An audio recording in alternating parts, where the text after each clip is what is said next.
en el poder de tu Espíritu Santo, para que entendamos tu palabra, para que nos siga transformando individualmente y como grupo, como iglesia, como cuerpo de tu Hijo Jesús. Por favor, Padre, glorifícate de nuevo por tu palabra, por el poder de tu Espíritu, en el nombre de tu Hijo Jesús. Amén. Amén. Hermanos, por favor, abran sus Biblias a Éxodo, capítulo 34. Para los que nos siguen semana por semana, debemos cubrir hoy el resto del capítulo 34. Vamos a decir de versículo 27 hasta 35. Pero hay bastante información acá y no quiero predicar desde ahora hasta las 9 de la noche. Entonces vamos a dividir este pasaje en dos. Hoy queremos ver versículos 27 hasta 29. Vamos a concentrar en estos tres versículos, especialmente los primeros dos, y vamos a verlo en el Pentateuco, en los Salmos, en los profetas y en el Nuevo Testamento.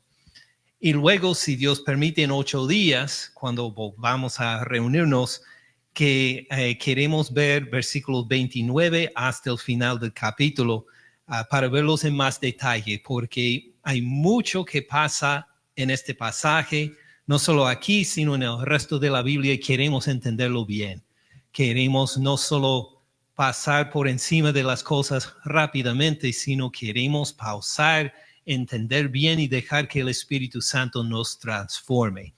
Entonces, empecemos hoy con Éxodo capítulo 34, versículo 27, para ver algo que escribe Dios. Dice, y Jehová dijo a Moisés, escribe tú estas palabras, porque conforme a estas palabras he hecho pacto contigo y con Israel. Es una afirmación de que este pacto que Jehová Dios hizo con Israel hace algunos capítulos, que sí, sigue comprometido con ellos, a pesar de su pecado con el becerro de oro. De todas formas, Dios los va a perdonar y va a seguir fiel al pacto con ellos, aunque Israel fue infiel a este pacto. Entonces aquí tenemos unas buenísimas noticias por escrito. Escribe tú estas palabras, le dice a Moisés. Entonces Moisés va a escribir estas palabras, precisamente lo que leemos desde pues de todo el libro de Éxodo, pero en particular de lo que se relaciona con el pacto, capítulos 20 hasta ahora. Y estuvo ahí, versículo 28, estuvo ahí Moisés con Jehová 40 días y 40 noches. No comió pan. Mire lo que sigue, ni bebió agua. Imagine, para mí es difícil pasar 40 minutos sin agua. Pero 40 días, ¿cómo es posible? Así nos enseña que es estar en la presencia del Señor. O no hablando de cuando nosotros estamos en la presencia del Señor en las mañanas, cuando tenemos un tiempo a solas con Él, leyendo la Biblia o orando, pero en la presencia, en la mera presencia del Señor, aparentemente el ser humano no necesita comer, no necesita tomar agua. Dios lo sostiene por su gracia y no necesita ser alimentado. Así es algo que derivamos por lo menos de este versículo. No comió pan ni bebió agua. Escribió en tablas las palabras del pacto, los 10 mandamientos. Volveremos a esto en un momento. Versículo 29, aconteció que descendiendo Moisés del monte Sinaí con las 2 tablas del testimonio en su mano, al descender del monte, Moisés parecía un esqueleto porque no había comido pan por 40 días. y tenía la boca tan seca que ni pudo hablar con los israelitas. No, él estuvo bien. Después de no comer por 40 días, no tomar agua por 40 días, él estuvo bien hasta la piel de su rostro resplandecía. Estuvo en excelente condición físico, sin haber comido ni tomado agua por 40 días y 40 noches. Claro que es un milagro que hace Dios acá, pero nos ayuda a entender algo especial sobre el estar con la presencia de Dios, que las necesidades que tenemos aquí en la tierra tan urgentes no necesariamente son necesidades mientras estamos en la presencia de Él. Entonces nos enseña un poco de cómo va a ser la resurrección, de cómo será cuando todos somos levantados de entre los muertos o transformados cuando Él vuelva por nosotros. Y si tenemos, pero ¿dónde voy a vivir? Y pues, ¿qué voy a comer? ¿Y cómo me voy a vestir? Estos no serán nuestras preocupaciones cuando vuelva el Señor, sino que estaremos adorando al Cordero y al que está sentado en el trono y al Cordero, dándole alabanza y gloria con gozo. Este es nuestro futuro, nuestro destino, y por eso ahora vivimos de acuerdo con esto, con el enfoque en la adoración, a no ser consumido nuestro tiempo solo para ganar más cosas materiales, a siempre comer más o tomar más o lo que sea, sino que vivimos reconociendo que nuestro destino es bastante diferente y vamos a estar en adoración al Señor para siempre. Esto tiene grandes consecuencias para nosotros el día de hoy, pero en particular queremos enfocar en esta escritura. Otra vez, volviendo al versículo 28. Estuvo ahí con Jehová 40 días y 40 noches, no comió pan ni bebió agua, y escribió en tablas las palabras del pacto, los 10 mandamientos. Ahora, cuando nosotros lo leemos en español, ¿quién escribió en tablas las palabras del pacto? ¿Quién escribió los 10 mandamientos? Moisés. Así tiene sentido en español, en inglés, en el griego, pero en el hebreo es un poco diferente. Hay la posibilidad, por lo menos, que Dios escribió en tablas las palabras del pacto. El hebreo permite que sí, puede ser que Moisés escribió, pero también puede ser que Dios escribió en estas tablas. Entonces, ¿quién escribió en las tablas? Tenemos que adelantarnos un poco para ver quién escribió en las tablas. Claro que Moisés sí escribió las palabras del pacto, lo que podemos ver en Éxodo 20, 21, 22, 23 y los otros capítulos que hemos repasado. Pero mire por un momento Deuteronomio capítulo 10. Deuteronomio capítulo 10, versículo 1. Deuteronomio 10, 1.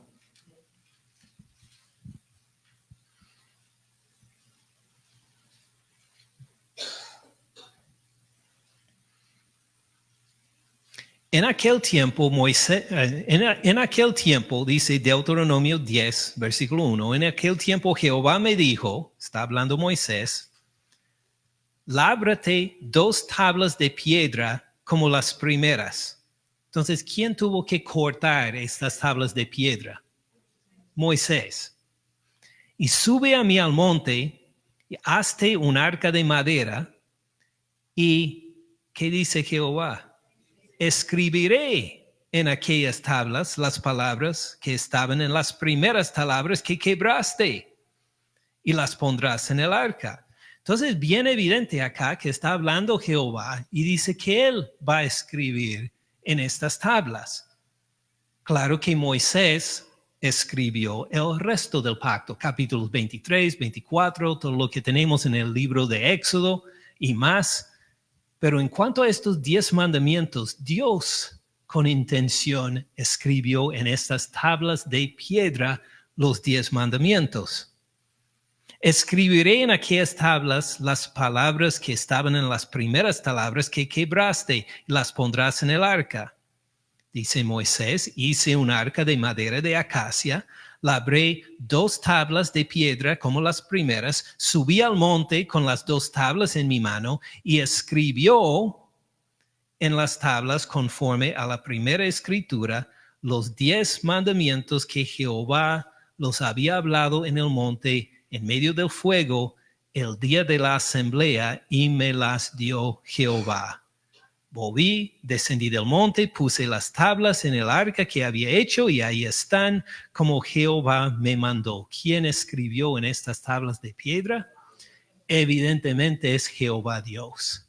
Pero su escritura, claro, no iba a quedarse en este arca de madera solo como algún documento en un museo, para que la gente mirara y dijera, oh sí, recuerdo que mis padres, mis antepasados me contaron de estas tablas de piedra en que escribió Dios. Estas eran algo vivo que tenía que transformar a la gente, como nos dice en Salmos 19. Siguen adelante a Salmos 19.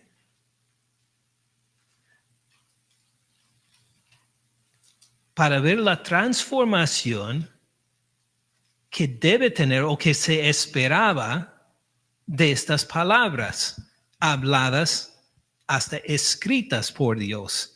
Salmos 19, vamos al versículo 7. La ley de Jehová es perfecta. No fue hecha parcialmente, no tiene defectos. La ley de Jehová es perfecta. ¿Y qué hace? Convierte el alma.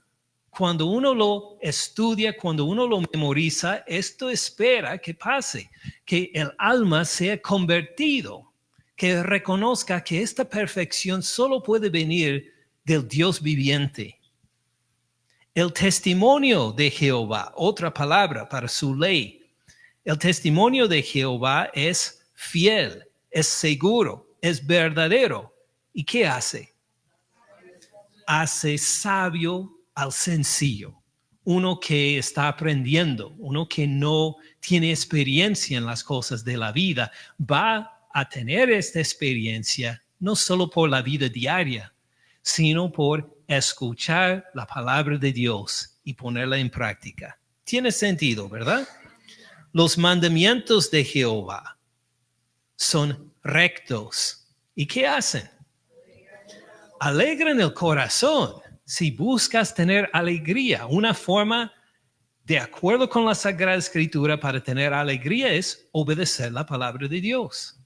Al obedecer su palabra, nos alegra el corazón porque nos damos cuenta que hacemos lo que Dios ha aprobado. El precepto de Jehová, ¿cómo es? Es puro. ¿Y qué hace?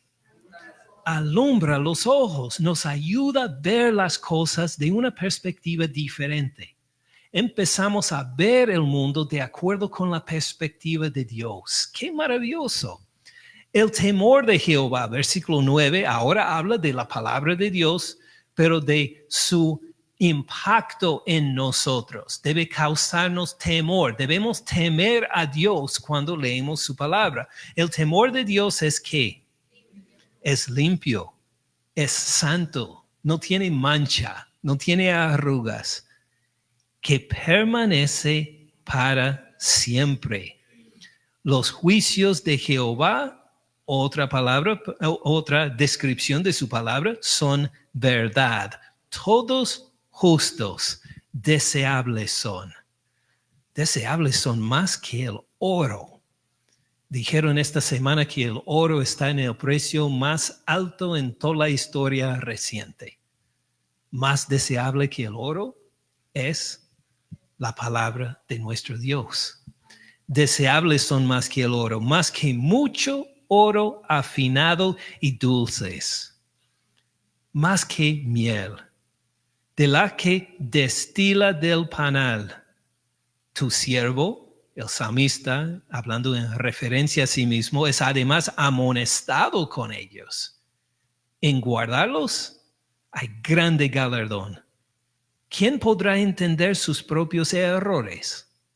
Líbrame de los que me son ocultos. ¿Y cómo va a contestar Jehová Dios esta oración? Líbrame de mis faltas, de mis errores que me son ocultos.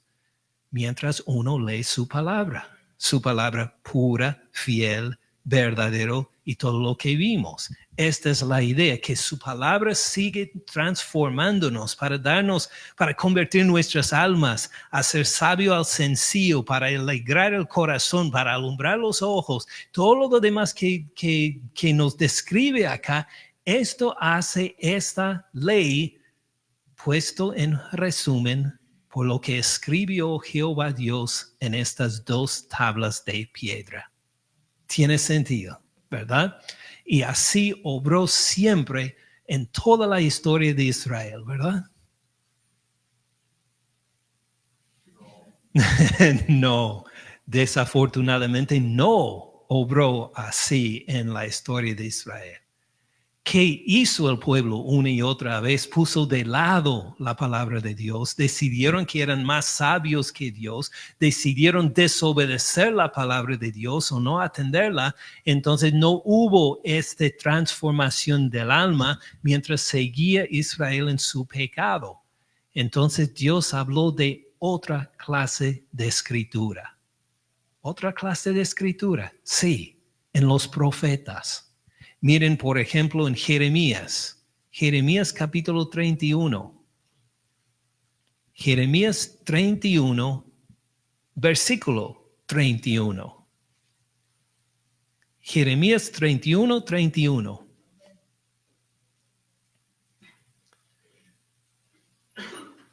Dice Jehová Dios en Jeremías 31, versículo 31, he aquí que vienen días, dice Jehová, en los cuales haré ¿qué? Nuevo pacto con la casa de Israel y con la casa de Judá, no como el pacto que hice con sus padres, el día que tomé su mano para sacarlos de la tierra de Egipto, de lo que leímos en el libro de Éxodo, porque ellos invalidaron mi pacto, menospreciaron mi pacto, decidieron no seguir mi pacto, aunque fui yo un marido para ellos, dice Jehová. Jehová dice, no fue culpa mía que este pacto no fue obedecido por Israel. De hecho, yo por mi parte he sido fiel como un esposo para todo el pueblo. Mientras tanto, Israel quebró el pacto. Versículo 33, pero este nuevo es el pacto que haré con la casa de Israel después de aquellos días, dice Jehová. Daré mi ley ya no en tablas de piedra, sino ¿en dónde? En su mente. Mi ley se va a quedar grabada en su mente. Y la escribiré ¿en dónde? En su corazón. Voy a escribir en su corazón. Mi escritura en las tablas no fueron respetadas. Entonces busco una relación más íntima con mi pueblo. Voy a escribir estas leyes en su corazón. Y yo seré a ellos por Dios. Ellos me serán por pueblo.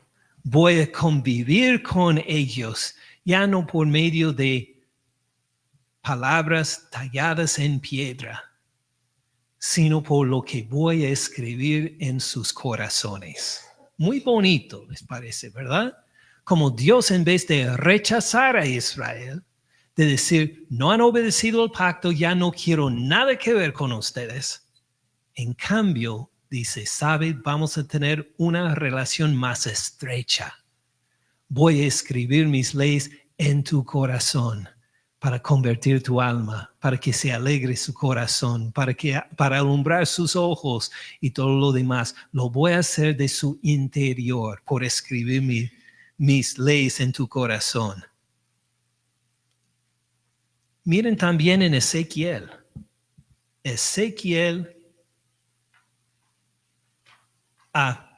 Espero que no hayan pasado de Jeremías 31, porque quiero ver un versículo más. 31, versículo 34 también. No enseñará más ninguno a su prójimo, ni ninguno a su hermano, diciendo, conoce a Jehová, porque todos me conocerán. ¿No debemos enseñar más entonces?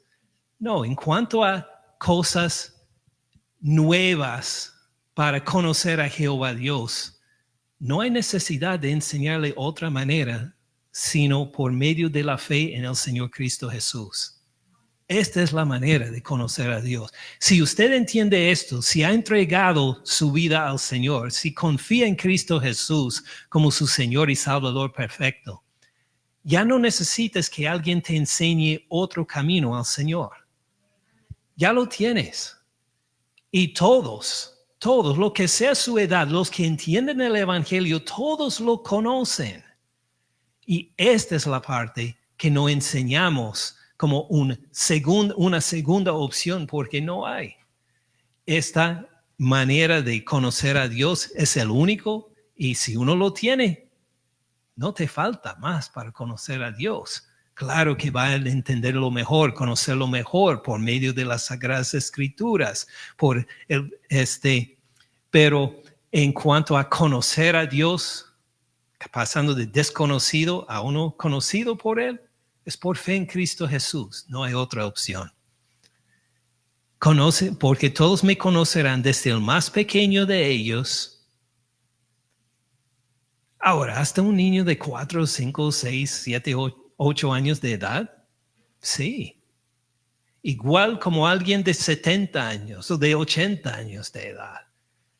Es por la misma manera. Por fe en el Señor Cristo Jesús.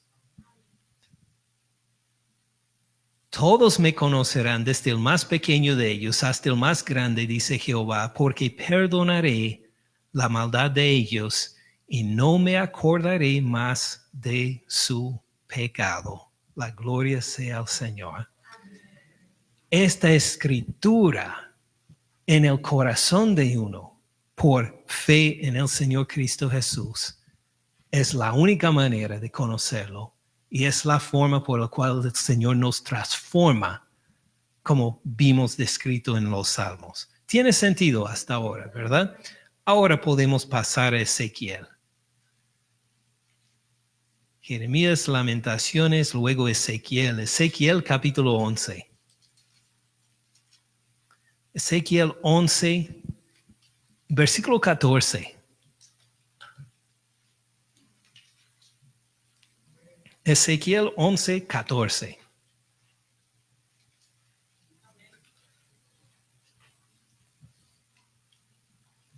Vino a mí la palabra de Jehová, dice Ezequiel, diciendo, hijo de hombre, este es el nombre que Dios le dio a Ezequiel. Hijo de hombre, tus hermanos, los hombres de tu parentesco, y toda la casa de Israel, toda ella, son aquellos a quienes dijeron los moradores de Jerusalén, aléjense de Jehová. A nosotros es dada la tierra en posesión. Ahora, ¿qué acaba de pasar en versículo 15? Pues el profeta Ezequiel, todos sus familiares, otros moradores de la tierra prometida fueron exiliados a Babilonia. Pero recuerden que en el exilio a Babilonia fue por etapas. Todos no fueron exiliados a la vez.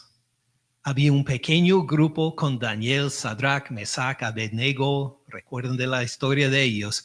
Pues ellos estuvieron en el primer grupo de exiliados para ser entrenados, para aprender la lengua y servir como intermedios. Luego hubo otro exilio en que muchos de los moradores, incluyendo a Ezequiel y sus familiares, fueron exiliados de la tierra prometida, pero un grupo de israelitas se quedó en Jerusalén. Y los que se quedaron, ¿qué dijeron de los exiliados, de los nuevos exiliados, como Ezequiel y los demás? Dijeron, obviamente ustedes fueron rechazados por Jehová Dios, porque nosotros estamos todavía acá en Jerusalén. Todo nos va bien acá.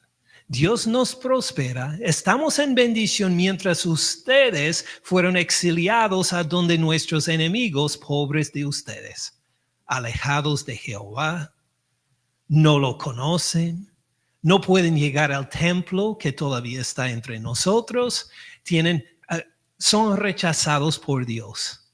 Aléjense de Jehová. A nosotros es dada la tierra prometida. Como sacamos la lengua en el inglés por lo menos para decir, a nosotros nos va bien y a ustedes no. Ahora Dios responde, versículo 16. Por tanto, di, así ha dicho Jehová el Señor, aunque les he arrojado lejos entre las naciones, les he esparcido por las tierras, con todo esto les seré por un pequeño santuario en las tierras a donde lleguen. Dice Jehová, sí, es verdad, ustedes fueron exiliados de la tierra prometida. Otros israelitas se quedaron, pero ¿saben? Cuando están lejos, van a encontrar un refugio conmigo. Yo voy a estar con ustedes los exiliados. No los he abandonado. Di, por tanto, así ha dicho Jehová el Señor, yo los recogeré de los pueblos y los congregaré de las tierras en las cuales están esparcidos y los daré la tierra de Israel. Dice Dios, no he terminado mi obra de juicio contra Jerusalén. Y los que se sienten tan seguros ahora en Jerusalén, ellos también van a pasar por un exilio peor que el exilio de ustedes. Y mientras tanto, ustedes que ahora están esparcidos y menospreciados por sus compatriotas, ustedes van a volver. Y les voy a dar a ustedes y a sus descendientes la tierra prometida. Volverán allá y quitarán de ella todas sus idolatrías y todas sus abominaciones. Los que están presentes en Jerusalén, dice Jehová Dios en esta época, ellos no se han arrepentido. Ellos todavía guardan sus idolatrías y van a ser juzgados. Ustedes están en el exilio protegidos y sus descendientes volverán y limpiarán la tierra de todas estas abominaciones en que todavía está Jerusalén en ese momento. Versículo 19. Y les daré un corazón, un espíritu nuevo pondré dentro de ustedes. Quitaré el corazón de piedra de en medio de su carne, les daré un corazón de carne. Dice que ahora ustedes los exiliados no están listos para volver a la tierra prometida. ¿Por qué? Porque tienen corazones endurecidos en el pecado todavía. Pero dice Jehová Dios, yo voy a hacer una cirugía. Voy a quitar su corazón de piedra y lo voy a reemplazar con un corazón sensible, un corazón apropiado.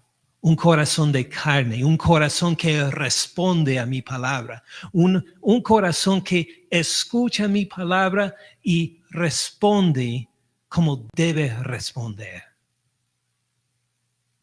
Quitaré el corazón de piedra de en medio de su carne, les daré un corazón de carne para que anden en mis ordenanzas, que guarden mis decretos y los cumplan.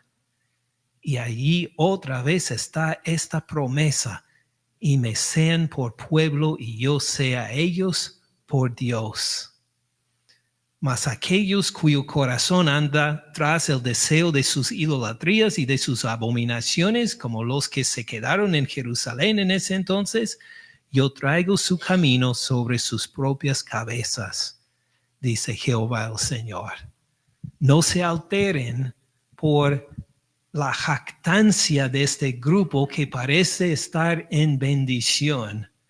En realidad los estoy preparando para el juicio, dice Jehová Dios. Mientras tanto, ustedes, los exiliados, los que parecen los rechazados, van a ser los protegidos. Y ustedes van a volver cuando haga yo esta transformación de sus corazones para tener un corazón de carne. Tiene sentido, ¿verdad? Rápidamente, otro pasaje en Ezequiel. Vamos a Ezequiel 36. Ezequiel 36, versículo 24.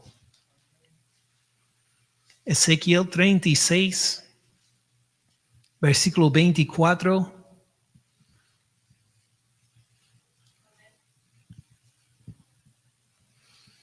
Dios vuelve a esta promesa de transformación de los corazones de los exiliados en Ezequiel 36, versículo 24. Dice Jehová, yo los tomaré de las naciones, los recogeré de todas las tierras, los traeré a su país. Esparciré sobre ustedes agua limpia y serán limpiados. De todas sus inmundicias, de todos sus ídolos los limpiaré. Ellos participaban en idolatría, en otras clases de pecados. Jehová Dios dice, los voy a recoger y los voy a purificar. Los voy a quitar todos tus pecados y inmundicias. Pero ¿qué tal si vuelven a pecar? Si vuelven a alejarse de Dios. Pues por eso Dios les dice el versículo siguiente: les daré un corazón nuevo. Van a tener un corazón nuevo. Pondré espíritu nuevo dentro de ustedes. Quitaré de su carne el corazón de piedra.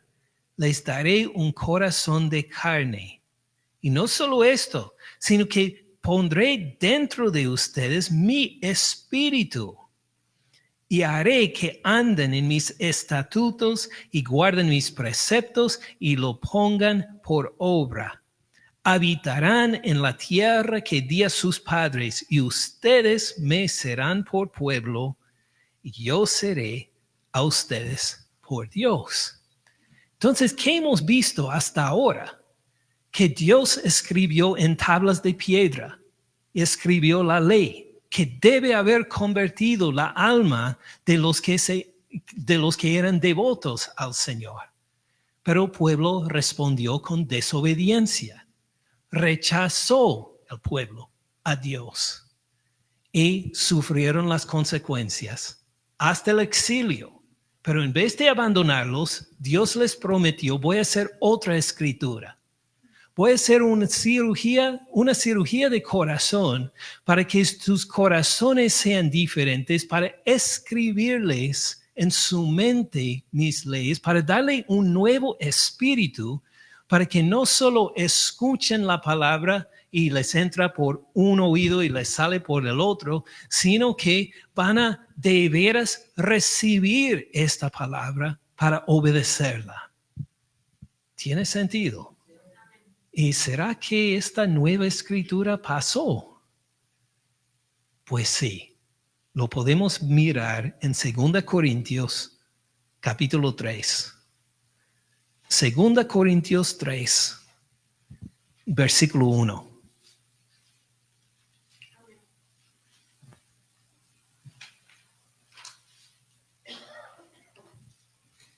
Segunda Corintios capítulo 3 y versículo 1. Solo vamos a ver hoy 3 versículos. Esperamos ver los otros en 8 días, si Dios permite. Segunda Corintios 3, versículos 1 a 3. Dice el apóstol Pablo, comenzamos otra vez a recomendarnos a nosotros mismos. Pues Pablo está en cierto sentido en una reprensión a los corintios sobre cartas de recomendación.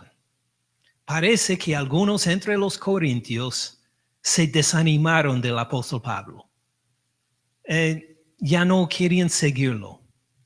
Preferían otros apóstoles que se presentaron, no los apóstoles designados por el Señor, sino otros que se llamaron apóstoles y que se presentaron en la iglesia de los corintios con cartas de recomendación de otros predicadores conocidos.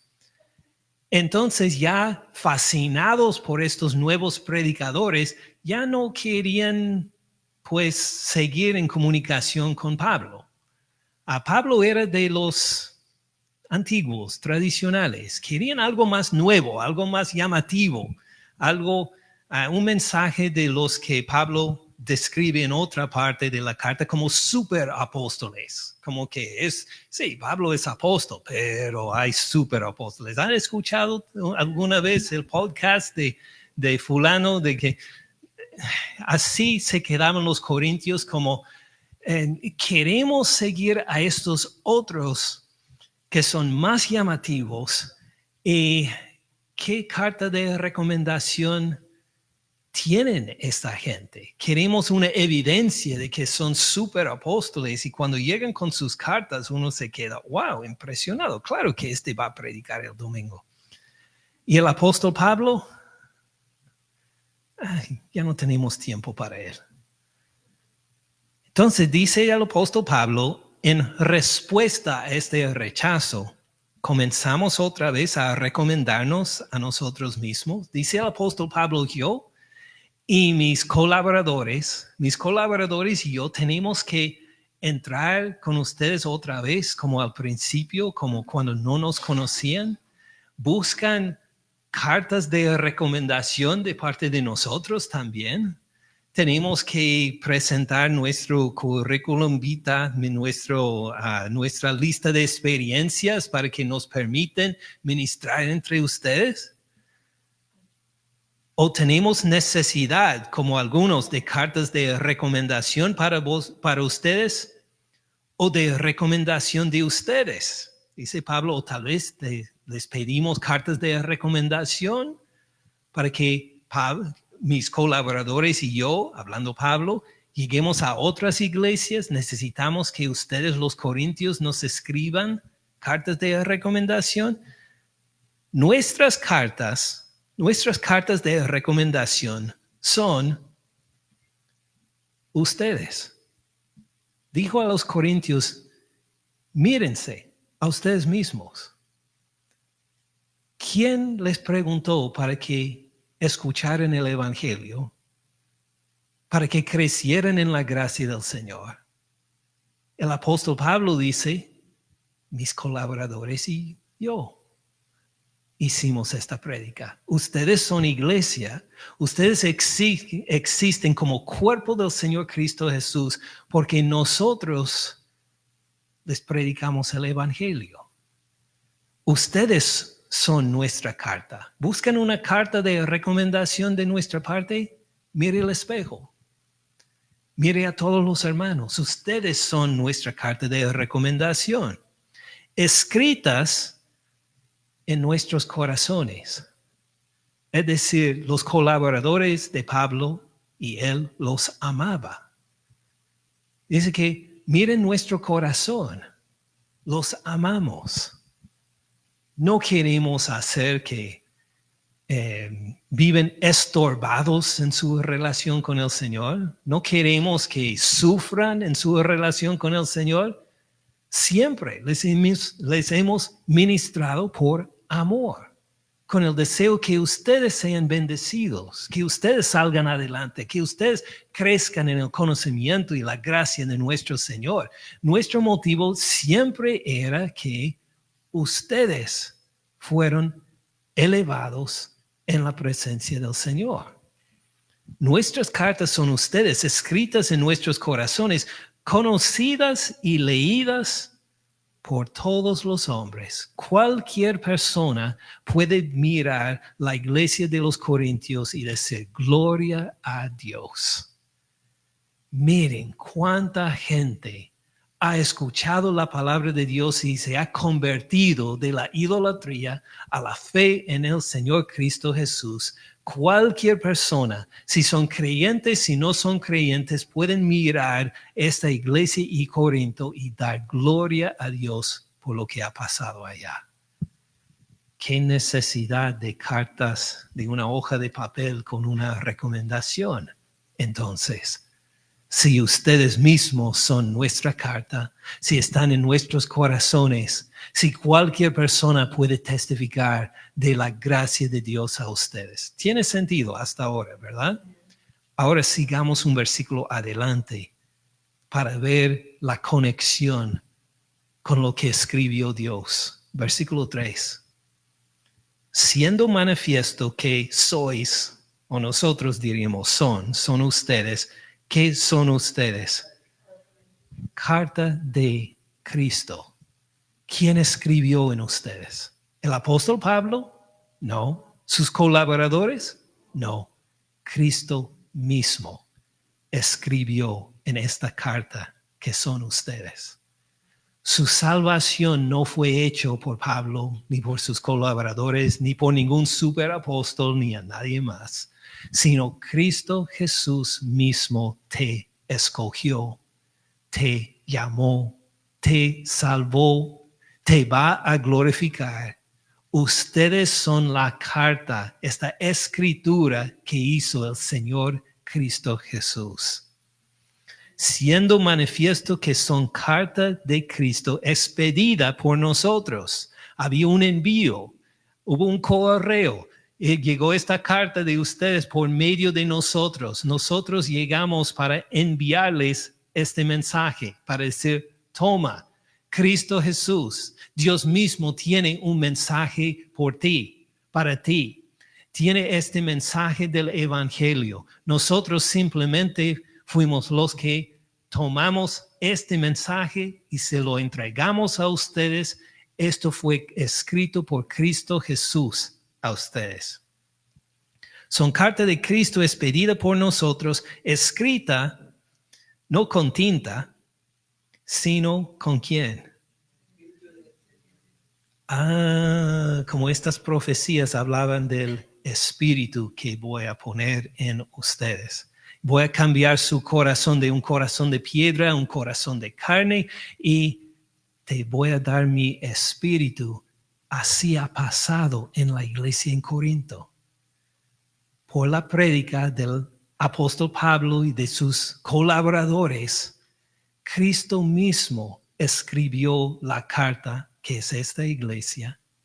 Les dio su Espíritu Santo a todos los hermanos en la iglesia, escrita no con tinta, sino con el Espíritu del Dios vivo.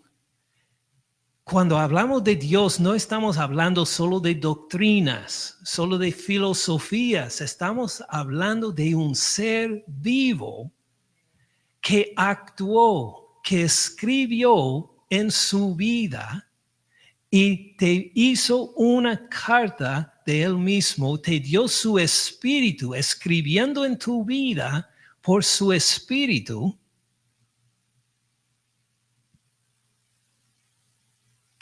No en tablas de piedra, sino en tablas de qué? De carne del corazón. ¿Será entonces que un cirujano, un cardiólogo puede abrirle el pecho y ver ahí, oh, mire, hay un mensaje acá en el corazón de este? No salió en la radiografía, pero se puede leer claramente que alguien escribió algo en este. A lo mejor es Dios. ¿Por qué dice en la carne del corazón entonces?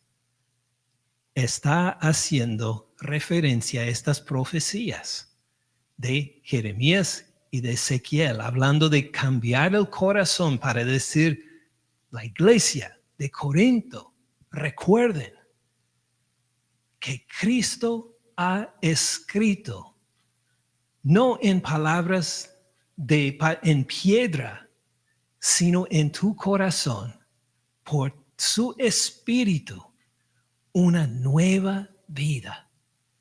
Ahora ustedes tienen la libertad de obedecerle, de glorificarlo, de convivir con Él eternamente.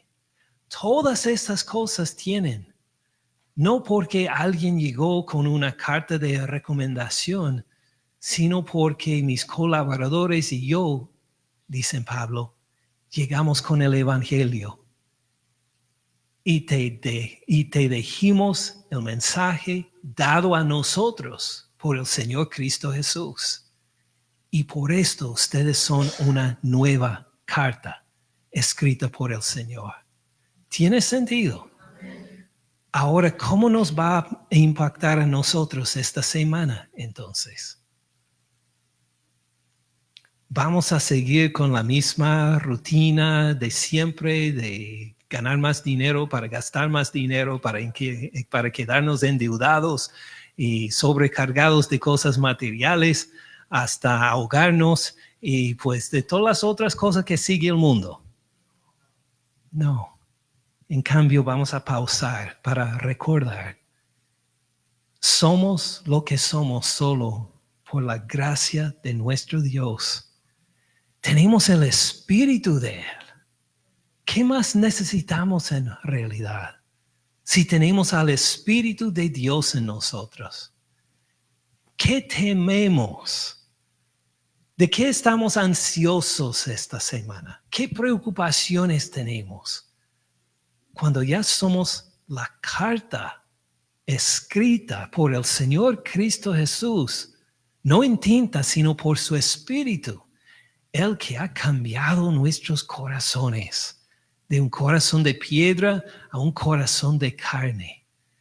¿Qué tememos entonces? ¿De qué tenemos ansiedad? Padre Celestial, gracias por esas noticias. Gracias por dejarnos no seguir la corriente de este mundo que buscan sus cartas de recomendación y lo demás, aunque estas cosas no son malas, sino que gracias por recordarnos que tenemos algo mucho mejor. Tú eres nuestro Dios y nosotros somos tu pueblo, no escogidos porque lo merecíamos, sino por tu gracia por nosotros en Cristo Jesús. Por favor, Señor, no permitas que seamos consumidos por temores y ansiedades esta semana, sino que pausemos para glorificarte, que aún en medio de las grandes dificultades, en las situaciones que nos parecen imposibles, que somos el rebaño tuyo, somos carta tuya, escrita por amor, por el poder de tu Espíritu. Gracias, Padre Celestial, por esta seguridad, este cumplimiento de tus promesas en que vivimos nosotros. En el nombre de tu Hijo Jesús. Amén.